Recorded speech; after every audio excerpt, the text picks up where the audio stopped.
Today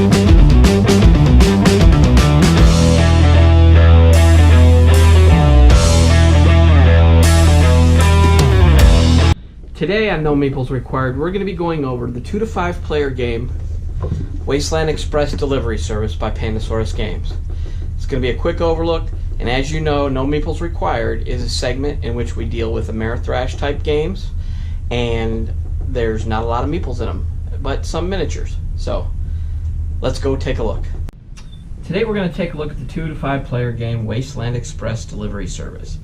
Now, the apocalypse wasn't kind to the world, and there's only one job left. That is picking up, and delivering cargo around the wasteland. There are different factions of enemies. We have the eyeless, we have the bone saws, we have the railmen, and we have the 9-9. Those are our different enemy factions. And those are factions that will be, they're integral in the game because you can attack them and gain resources. You can gain scrap, which is the money of the future, which is just like metal rings and metal. That's your money.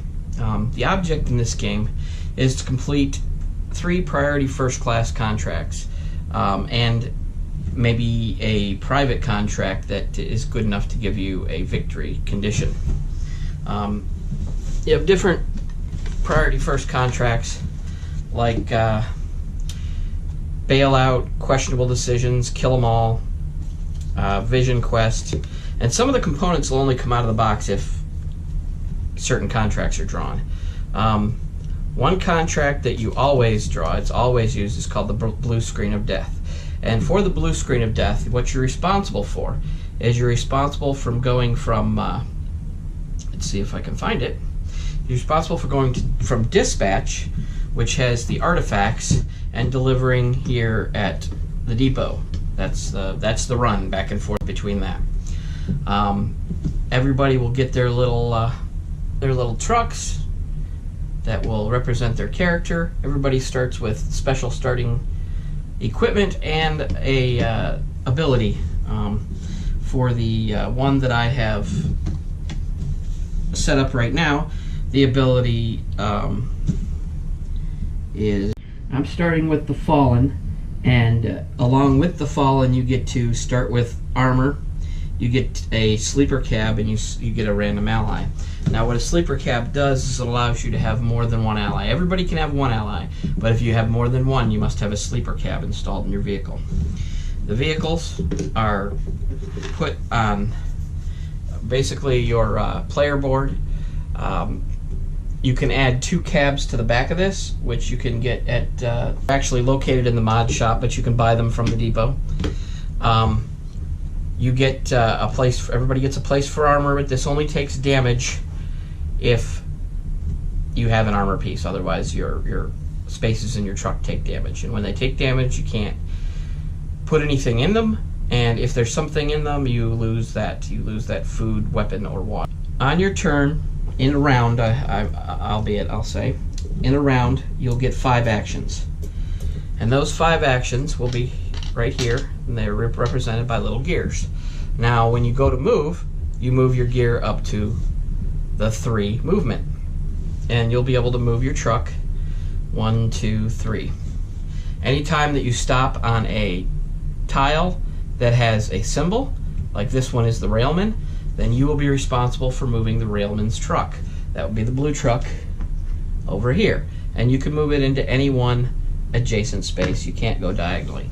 If there is already a raider truck in the adjacent space, you may leapfrog them to the next open one.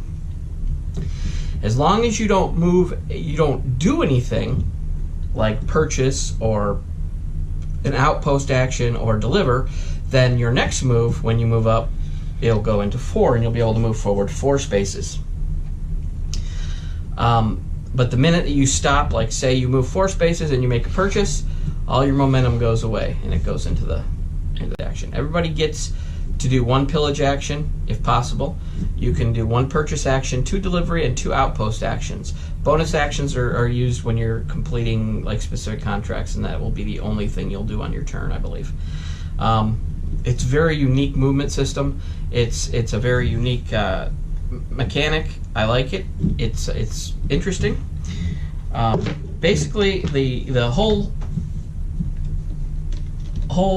gist of the game is you're going to be trying to complete 3 contracts, and the first person to complete 3 contracts will win the game. You're going to draw 3 priority first contracts that every player is going to have access to, and then you're going to draw different cards. There's different spaces around the board that'll allow you to pick up different cards, and that'll give you different contracts. Some of these contracts have an envelope up in the corner, and that signifies that they are a smuggling run. Some of these contracts are considered victory point contracts. Anything that has like a passport stamp on it, that'll give you 1 victory point. And when you first begin, some of them will be like do a smuggling run for 3 different factions. Some will be like do a smuggling run for 2 factions. As you complete that, you're going to take one of your progress tokens right here, and you're going to place it on your board, and that's going to signify that you've begun to work toward that contract. Any combination of private contracts that you draw from the different factions, or these priority first contracts that you complete, any 3 of any combination will win you the game. It's a very Ameritrashy type game.